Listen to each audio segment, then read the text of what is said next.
Bonjour et bienvenue à Passion. Aujourd'hui, nous continuons ce que nous avons commencé la semaine dernière. Nous continuons notre partage sur l'Évangile. Aujourd'hui, l'Évangile est une promesse de vie, une promesse extraordinaire. Regardez.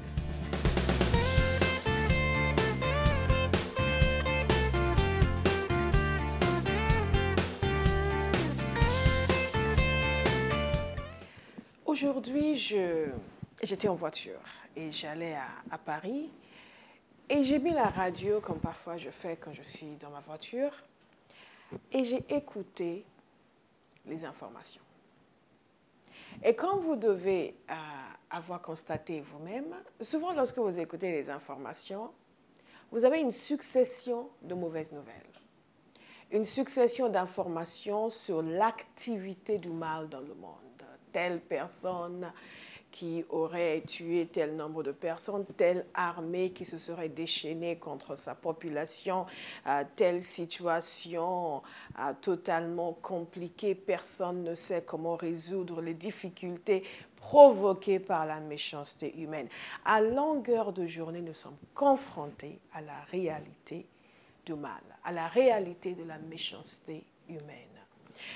Nous avons parlé dans le segment précédent du fait que l'Évangile est une histoire. Dans ce segment, nous allons parler du fait que l'Évangile est une promesse. Nous sommes confrontés chaque fois aux conséquences de cette rupture qui s'est produite entre Dieu et les hommes. Le péché est entré dans le monde, l'homme a été gagné par la méchanceté et ça se manifeste chaque jour. Mais Dieu a fait une promesse. C'est la promesse de l'Évangile. Et pour qu'il y ait une promesse, il faut une situation qui nécessite que cette promesse soit faite et manifestée. Vous avez sans doute entendu parler de situations où vous vous êtes retrouvé à vous dire « mais comment est-ce possible ? Comment un individu peut faire de telles choses ?» Ou parfois même, des gens que vous aimez bien, vous ne comprenez pas tout d'un coup leur attitude, leur réaction. Et parfois même, nous-mêmes, combien de fois on s'est retrouvé à dire « mais non, non, non, ce n'est pas ce que je voulais dire, je ne suis pas quelqu'un comme ça ». Et tout cela est la manifestation de ce qui s'est passé, cette rupture, lorsque la nature de l'homme a été corrompue. Il y a autre chose qui est encore plus intéressant, je trouve, c'est notre capacité à évoluer dans notre conception de ce qui est bon et de ce qui est mauvais. Il y a 50 ans, il y a un certain nombre de choses qui étaient des valeurs vraies, concrètes, réelles. Et aujourd'hui, nous estimons qu'en réalité, ce que nous considérons comme être mauvais, finalement, c'est très bien. Vous parlez avec les gens et vous disent que les mœurs évoluent, comme si le bien et le mal pouvaient évoluer. Et nous sommes manipulés à changer de perspective, manipulés pour que nous voyions le mal comme étant bon. Mais c'est cela la première erreur d'Adam et Ève. Ils se sont laissés manipuler pour qu'ils commencent à voir ce qui était méchant comme étant quelque chose de bon. Ils se sont manipulés pour commencer à voir ce qui était bon comme étant quelque chose de méchant. Et c'est la corruption de la nature humaine et cette perversion de l'image de Dieu en nous. Lorsque nous parlons du fait que nous avons été créés dans l'image de Dieu selon notre ressemblance, nous étions créés parfaits. Mais alors Dieu fait une promesse à cause de cette rupture qui s'est produite. Il fait une promesse pour nous sortir de là, littéralement.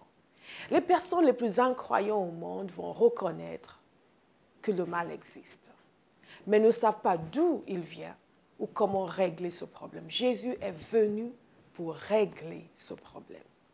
Quelle est donc la promesse de l'Évangile? La promesse de l'Évangile, c'est d'amener une solution à la condition humaine. Écoutez comment la Bible décrit la situation de l'être humain. J'ai parlé tout à l'heure du fait que nous avons perdu notre sens du bien et du mal. Dans l'Épître aux Romains, au chapitre 3, il nous a dit ceci: « Il n'y a pas de juste, pas même un seul. » C'est totalement différent de notre perception des choses, n'est-ce pas? Pas d'homme capable de comprendre, pas un qui cherche Dieu. Ils se sont tous égarés. Ils se sont corrompus tous ensemble. Il n'y en a pas qui fassent le bien, non, pas même un seul. Et ça doit nous faire réfléchir pour nous dire que si ça c'est le constat de la condition de l'être humain, il y a une nécessité de changement et de changement radical. Et parce que l'homme s'est séparé de Dieu, sa condition s'est détériorée, mais Dieu, comme je vous ai dit la fois précédente, ne nous a pas oubliés. Et même l'image négative que certaines personnes peuvent avoir de Dieu est le résultat de cette corruption qui est entrée dans l'homme. Mais il est essentiel. Pourquoi j'insiste là-dessus? Parce que si nous ne diagnostiquons pas une maladie correctement, nous ne pouvons pas la guérir. Et beaucoup de personnes n'aiment pas lorsqu'on leur parle du fait que la condition de l'homme est une condition de péché, une condition pervertie, une condition de séparation d'avec Dieu, mais c'est la réalité. Et à moi de la voir telle qu'elle et de la reconnaître telle qu'elle, nous ne pouvons pas recevoir la promesse que Dieu offre. En réalité, l'évangile veut dire la bonne nouvelle. Et la bonne nouvelle, ce n'est pas que l'homme est pécheur et qu'il est condamné ou qu'il est séparé de Dieu. La bonne nouvelle, c'est qu'il est pécheur, condamné, séparé de Dieu, mais Dieu a pourvu une solution. Quelle que soit votre situation aujourd'hui, Dieu a pourvu une solution. Quelle est donc la promesse de l'Évangile?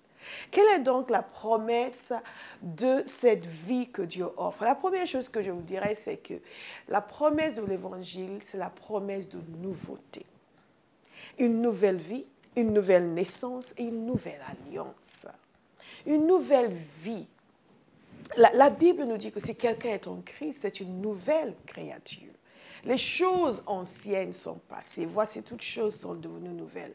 Jésus est venu, l'évangile existe pour nous amener dans une nouveauté de vie. Il y a quelque chose qui se passe lorsqu'une personne accepte Jésus et reconnaît son autorité et lui donne sa vie et se reprend de ses péchés. Qu'est-ce qui se passe? Dieu le condamne, le juge, l'appelle vilain, petit pécheur, tu vas mourir en enfer. Non, Dieu l'accepte et il reçoit une vie nouvelle. Il est né de nouveau. Jésus a dit à Nicodème lorsqu'il est venu lui demander ce qu'il fallait faire, il est venu lui poser des questions très théologiques et Jésus lui a répondu, il faut naître de nouveau.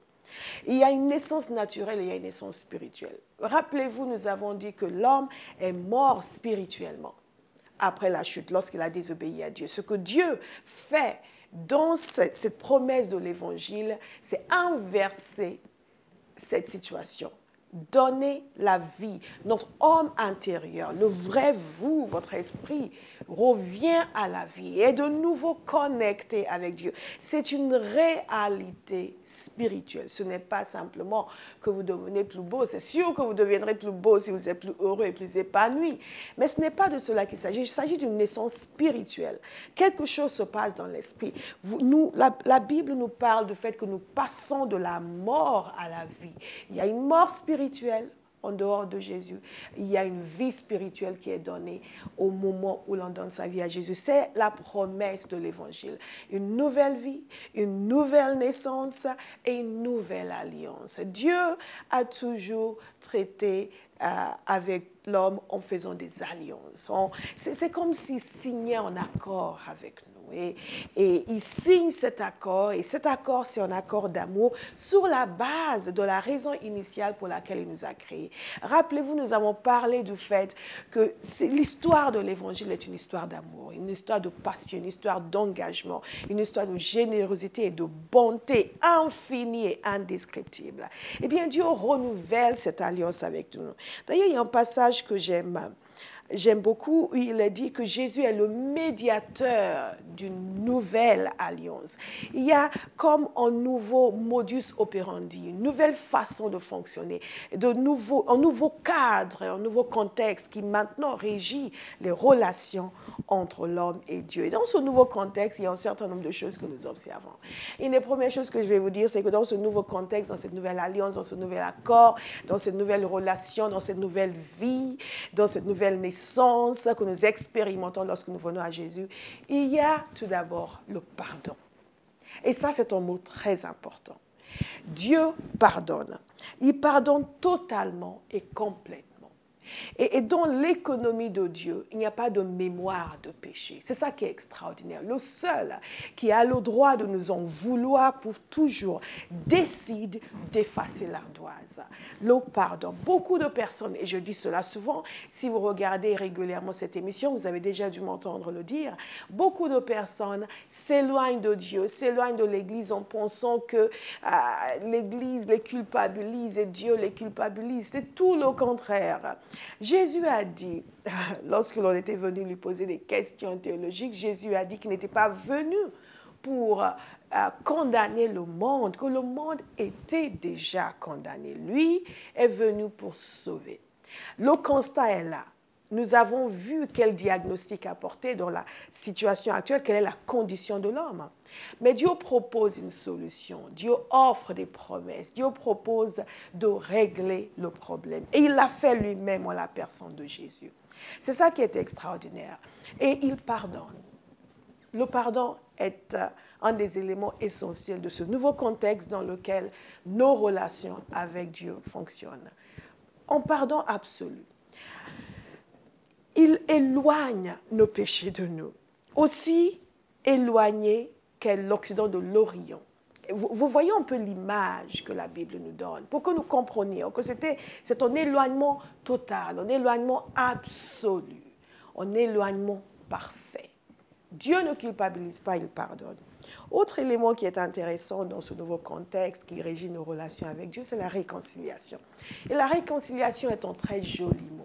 Rappelez-vous, nous avons beaucoup parlé de rupture, le fait qu'il y a eu rupture dans les relations entre l'homme et Dieu et que l'homme est tombé sous la coupe de la malédiction, la méchanceté a pénétré son cœur, le mal est entré dans le monde et s'est diffusé, s'est répandu partout dans le monde et tout homme a été affecté.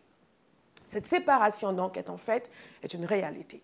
Le nombre de personnes qui essaient désespérément de toucher Dieu, qui disent à leur façon, très souvent, qui font des pénitences, qui font des rites et des rituels, parce que l'homme est séparé de Dieu.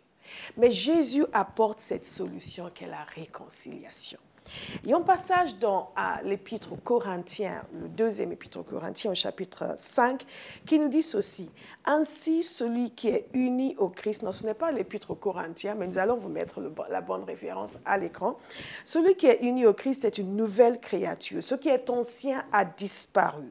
Voici ce qui est nouveau est déjà là. Tout cela est l'œuvre de Dieu qui nous a réconciliés avec lui par le Christ et qui nous a confié le ministère de la réconciliation. C'est bien 2 Corinthiens chapitre 5. En effet, Dieu était en Christ réconciliant les hommes avec lui-même. Est-ce que vous suivez? Dieu en Christ réconciliait les hommes avec lui-même.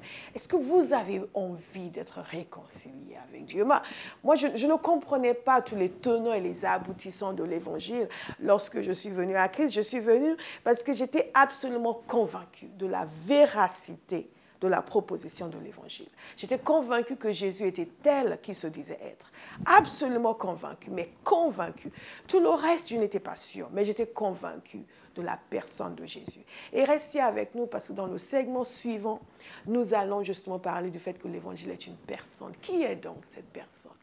Qui est donc cet individu que nous appelons Jésus? Qu'est-ce qu'il a de particulier? Pourquoi nous mettons tellement l'accent sur lui? Vous savez, lorsque je suis venue à la connaissance de Dieu, au tout début, j'étais assez frappée par cette insistance que ces chrétiens mettaient sur Jésus. J'avais grandi dans une église traditionnelle, on parlait de Dieu, on parlait de Jésus, mais j'ai vu ces gens qui, eux, ont une autre approche et qui, pour eux, Jésus était très important. Et j'étais même arrivée à leur dire, mais vous mettez Jésus à la place de Dieu. Enfin, c'était mon ignorance qui parlait. Donc, dans le segment suivant, si vous êtes quelqu'un qui se pose les mêmes questions que je me posais, ce sont de bonnes questions, vous avez raison de les poser. Nous allons y répondre. Nous allons parler de la personne de Jésus. Pourquoi Jésus? Qui est Jésus? Pourquoi faut-il passer par Jésus? Est-ce que c'est une manie des chrétiens? Est-ce que c'est une envie envie de dire qu'eux ont raison ou est-ce qu'il y a vraiment une réalité derrière ce personnage qui fait qu'il est incontournable? Donc l'évangile est une promesse, c'est la promesse de la réconciliation. Réconcilier, Dieu était en Christ, réconciliant les hommes avec lui-même. C'est la promesse de l'adoption. Et là, il nous est dit dans Jean chapitre 1, vous savez, ce fameux passage que beaucoup de personnes connaissent, il nous est dit dans ce passage qu'à tous ceux qui ont cru en lui, à tous ceux qui l'ont reçu, à tous ceux qui ont cru en lui, il a donné le pouvoir de devenir enfant de Dieu. Ce qui veut dire qu'on n'est pas naturellement enfant de Dieu juste parce qu'on est un être humain, parce qu'on existe. Il y a quelque chose de plus. Il se passe quelque chose dans cette connexion avec Jésus qui nous donne le statut d'enfant de Dieu. Et nous parlons du fait qu'il nous a adoptés. Il nous a fait entrer dans sa famille. La promesse de l'Évangile, c'est la promesse de l'adoption. La promesse de l'Évangile, c'est que vous allez, et je peux, moi aussi, maintenant, voir Dieu comme mon Père. Vous savez, le concept de Dieu Père est un concept assez révolutionnaire sur le plan théologique. Et les gens ne comprenaient pas cette idée du grand Dieu souverain, créateur des cieux, de la terre, cet être parfait, merveilleux, extraordinaire, insondable, immuable, omniscient, ne concevait pas que cet être pouvait avoir une relation de père et enfant avec l'humanité. Eh bien, c'est ce que Dieu désire. Il est notre Père. Et c'est ça qui est merveilleux. C'est une adoption dans une famille nouvelle. La relation que nous avons avec Dieu change. L'Évangile est une promesse. C'est une promesse de justification. Une promesse de justification. Dans Romains chapitre 5, de verset 1 au verset 2, il nous a dit ceci. Puisque nous avons été déclarés justes en raison de notre foi, nous sommes en paix avec Dieu. Mais c'est extraordinaire d'être en paix avec Dieu. Beaucoup de gens sont en guerre contre Dieu, vivent des choses qui les poussent à dire oui, mais Dieu, ceci. Les gens disent, mais je suis fâché contre Dieu. Et c'est triste parce que ce n'est pas nécessaire. Dieu n'est pas votre problème. C'est le diable qui est votre problème. D'ailleurs, Jésus a dit quelque chose de concernant en disant que le voleur venait pour égorger, dérober et détruire. Et le voleur auquel il faisait référence, c'était le diable. Mais lui était venu pour que nous ayons la vie en abondance. Est-ce que vous voyez la différence? Est-ce que vous commencez à voir un petit peu la promesse de l'Évangile? Parce que beaucoup de gens ne le savent pas. Beaucoup de gens, lorsque vous leur parlez de l'Évangile, pensent aux croisades. Oui, mais pourquoi l'Église a fait des croisades? Oui, mais ce n'est pas possible. Lorsque vous leur parlez, ils vous sortent des choses pas très glorieuses. Malheureusement, il y a des choses pas très glorieuses dans l'histoire de l'Église. Ils vous sortent des épisodes particulièrement difficile de l'histoire de l'Église pour s'opposer à l'Évangile. Mais cela n'a rien à voir. Les hommes peuvent faire ce qu'ils veulent et même des choses qui ne sont pas agréables à Dieu tout en se réclamant de Dieu. Il ne faut pas mélanger les choses. Il ne faut pas mélanger la personne de Dieu, la nature de Dieu, la perfection de Dieu et les bêtises des hommes. Il faut faire la part des choses. Il faut comprendre le fait que si nous étions si merveilleux que ça, nous n'aurions pas eu besoin d'un sauveur. Et parfois, la bêtise des hommes est vraiment ce qui nous permet de comprendre à quel point l'être humain est limité et à quel point la nature de Dieu, nous qui avons été faits en l'image de Dieu, imago Dei, à quel point cette nature a été pervertie. Ce qui nous fait davantage comprendre qu'effectivement, nous avions besoin d'aide et nous avons besoin d'aide. C'est une question d'humilité aussi, vous savez. Parfois aussi, c'est une question de courage. Beaucoup de gens n'ont pas le courage de croire. Dans notre génération, il devient de plus en plus difficile pour les gens d'oser dire publiquement qu'ils croient en Dieu. Et c'est très intéressant parce qu'auparavant, c'était l'inverse. Les gens avaient du mal à dire publiquement qu'ils ne croyaient pas, même s'ils ne croyaient pas. Aujourd'hui, beaucoup de gens ont du mal à dire publiquement qu'ils croient parce qu'il y a une telle persécution et un tel mépris parfois, n'est-ce pas, des personnes qui ne croient pas en Dieu vis-à-vis de celles qui y croient. Mais ayez le courage de vos convictions. La parole de Dieu est claire. Dieu nous a déclarés justes. Cette justification. Vous voyez, c'est un petit peu comme... Vous allez au tribunal, vous devez aller au tribunal parce que, bon, malheureusement, vous êtes allé, je ne sais pas, au Galeries Lafayette et vous êtes servi un joli sac qui vous a plu, vous êtes parti avec. Moi, je sais que vous n'allez pas faire ce genre de choses, mais enfin, supposons, vous êtes parti avec et malheureusement, vous vous êtes fait prendre à la porte. Donc, vous êtes convoqué au tribunal pour répondre de vos actes. Vous arrivez devant le tribunal et vous vous attendez à être condamné, à être mis en prison. Mais quelqu'un intervient en votre faveur. Alors non seulement vous n'êtes pas condamné et mis en prison, non seulement vous n'avez pas de casier judiciaire à la suite de cet acte horrible que de voler un sac au Galeries Lafayette, non seulement vous n'êtes pas condamné, mais on vous libère, on vous pardonne, nous avons parlé de pardon, et on déclare que votre casier judiciaire est vierge, on vous déclare juste. On ne vous déclare pas bon, on ne déclare pas que vous avez bien fait, on ne déclare pas que vous n'avez rien fait de mal, on décide de vous pardonner, de tout effacer, de vous traiter comme si vous n'aviez jamais fait de mal. C'est ce que Dieu a fait pour nous. C'est la promesse de l'Évangile.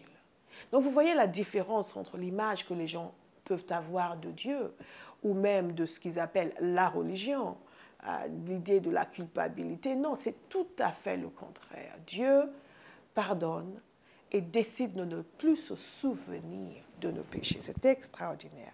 Le message de l'Évangile, c'est la liberté. La Bible est claire sur le fait que le monde entier est sous l'emprise du diable. Vous voyez ce que les gens font, vous voyez le comportement humain. Vous êtes obligé de reconnaître que tout cela sont le souffre. Eh bien, la promesse de l'Évangile, c'est de libérer l'homme, l'être humain, de l'emprise du diable. Le libérer corps, âme et esprit. Lui donner la possibilité de faire le choix et de faire les bons choix, de vivre sans être opprimé d'une façon ou d'une autre. Lorsque nous allons parler du fait que l'Évangile est une puissance, nous en parlerons davantage. Et par la grâce de Dieu, nous allons même prier pour des personnes qui ont besoin de cette liberté. L'Évangile est un message de vie. Quelle est la promesse de l'Évangile? La promesse de l'Évangile, c'est la guérison. La guérison corps, âme et esprit. Dans Ésaïe 53, où il y a cette prophétie au sujet du Messie, il nous a dit qu'il a porté nos maladies. Il a porté nos maladies. De la même façon qu'il a porté nos péchés, il a porté nos maladies. Lorsque Jésus a été cloué à cette croix, lorsque Jésus est ressuscité, il a payé le prix pour que nous soyons pardonnés pour nos péchés, mais aussi pour que nous soyons guéris physiquement. Certains diront, oui, mais si Jésus a porté nos maladies, pourquoi nous tombons encore malades? Mais je vous poserai la même question. Si Jésus a porté nos péchés, pourquoi il vous arrive encore de mentir? Je mets au défi le chrétien qui va me dire, je n'ai plus jamais menti depuis le jour où je suis venu à Christ. Même par inadvertance, ça nous arrive. Et nous espérons de moins en moins, au fur et à mesure que nous avançons dans la foi. Ce que j'essaie de dire, c'est ceci. Jésus a porté nos maladies. Et quand il était sur terre, une des choses qu'il faisait constamment, c'était de guérir. Et il ne refusait jamais de guérir qui que ce soit. Les gens venaient à lui avec des questions différentes. Si tu peux, il dit, mais comment ça si je peux? Et il guérit. Si tu veux, mais comment ça si je veux? Je veux. Jésus veut guérir, Jésus peut guérir et Jésus guérit. La promesse de l'Évangile, c'est la réconciliation, c'est la rédemption, racheter, libérer du péché, libérer de l'emprise du diable. C'est la liberté, c'est la paix avec Dieu, c'est la joie, c'est la présence du Saint-Esprit, c'est une relation de père et enfant avec Dieu, c'est l'ardoise qui est effacée, c'est la tranquillité d'esprit. Et c'est une destinée éternelle auprès de Dieu. Il nous a donné la vie. Jésus est venu pour que nous ayons la vie. Il nous donne à tous ceux qui croient en lui la vie éternelle. La vie éternelle qui veut dire la vie même de Dieu. Et une éternité passée auprès de Dieu de par cette réconciliation que Jésus nous a obtenue. Vous savez, il nous a dit ceci, celui qui était innocent de tout péché, Dieu l'a condamné comme un pécheur à notre place pour que dans l'union avec Christ, nous soyons justes aux yeux de Dieu. Mais pourquoi je partage ceci avec vous? Parce que je suis un ambassadeur. Il y a un passage dans la Bible qui nous dit que nous faisons fonction d'ambassadeur. Et notre rôle, après avoir été réconciliés avec Dieu dans 2 Corinthiens chapitre 5, c'est maintenant d'adresser une invitation aux hommes et de leur dire, de les supplier au nom de Jésus, soyez réconciliés avec Dieu. Je vais terminer simplement en vous disant ceci, sur la base de ce verset. Soyez réconciliés avec Dieu. Dieu vous tend la main, il vous offre le pardon. Le monde entier est déjà condamné. Le monde entier est déjà sous l'emprise du diable. Le monde entier va subir cette colère de Dieu à la fin des temps, séparé de Dieu pour l'éternité, à moins de reconnaître et d'accepter le pardon que Jésus est venu nous donner. Gratuitement, librement, il offre, il donne. Est-ce que vous allez l'accepter aujourd'hui? Soyez réconciliés avec Dieu. Que Dieu vous bénisse. Donc, l'Évangile est une histoire. L'Évangile est une promesse. Nous venons de voir cet aspect de l'Évangile qui est tellement important, qui permet aux gens de comprendre ce que Dieu leur offre. Quel est le contenu de l'Évangile? Que ce n'est pas d'une institution humaine que nous parlons. Il s'agit du cœur de Dieu. Si vous avez été touché par ce message aujourd'hui, je vous invite à nous écrire, à partager ce que vous avez vécu, ce que vous avez reçu. Et si vous le souhaitez, je vais prier avec vous maintenant. J'ai terminé en disant, soyez réconciliés avec Dieu. Est-ce que vous voulez être réconciliés avec Dieu? En cette saison où nous préparons la célébration de la venue de Jésus, nous savons que Jésus n'est pas né en 25 décembre, mais dans la mesure où nous avons choisi de célébrer sa venue sur la terre pendant cette saison, pourquoi ne pas en faire le moment idéal pour dire « je te donne ma vie ». Prions ensemble. Seigneur Jésus, me voici devant toi. Je reconnais que tu es le Fils de Dieu. Je reconnais que tu es le Sauveur. Je reconnais que je ne peux pas me sauver moi-même. Je reconnais que j'ai besoin de toi.